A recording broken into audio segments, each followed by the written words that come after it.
Seorang kiai muda di Desa Tegal Mulia, Kecamatan Kerangkeng, Kabupaten Indramayu, Kiai Haji Farid Asyir Wadaher dibacok orang saat sedang wirid di musola. Aksi pembacokan ini tidak hanya dilakukan terhadap kiai melainkan juga terhadap keluarganya. Akibat kejadian tersebut, kiai beserta keluarganya dilarikan ke rumah sakit.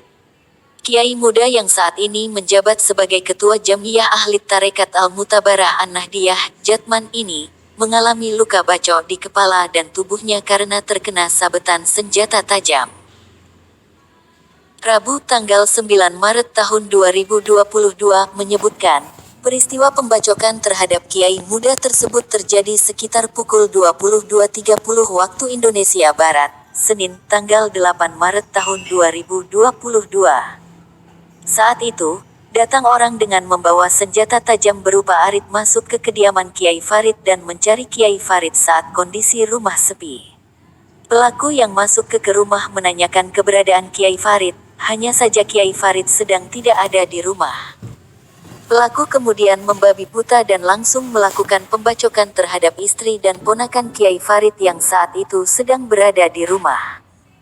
Setelah melakukan pembacokan, pelaku kemudian mencari keberadaan Kiai Farid dan melihat Kiai Farid sedang melaksanakan wirid di musola. Melihat itu, tanpa pikir panjang pelaku pun langsung melayangkan arit tersebut ke bagian tubuh Kiai Farid. Aksi tersebut pun kemudian diketahui warga. Warga yang mengetahui pembacokan tersebut langsung melakukan pengejaran kepada pelaku dan langsung menangkap pelaku di bawah pihak kepolisian setempat. Ketua Rabithah Ma'ahid Al-Islamiyah RMI, H. Azun Mauzun membenarkan adanya peristiwa pembacokan terhadap kiai muda di Indramayu tersebut. Begitu saya mendapat informasi tersebut saya langsung mendatangi lokasi kejadian di rumah Gus Farid, ungkapnya.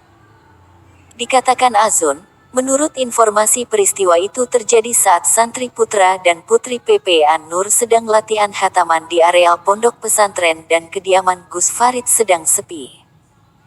Pelaku ini masuk ke dalam rumah kemudian mengamuk dan membabi buta tanpa alasan yang jelas, setelah itu melakukan pembacokan kepada istri dan keluarga Gus Farid. Setelah itu Gus Farid, ungkapnya. Pihaknya pun menyayangkan sekaligus mengkutuk aksi kekerasan terhadap kiai tersebut dan meminta pihak kepolisian menindak secara tegas pelaku dan dalang dari aksi pembacokan tersebut.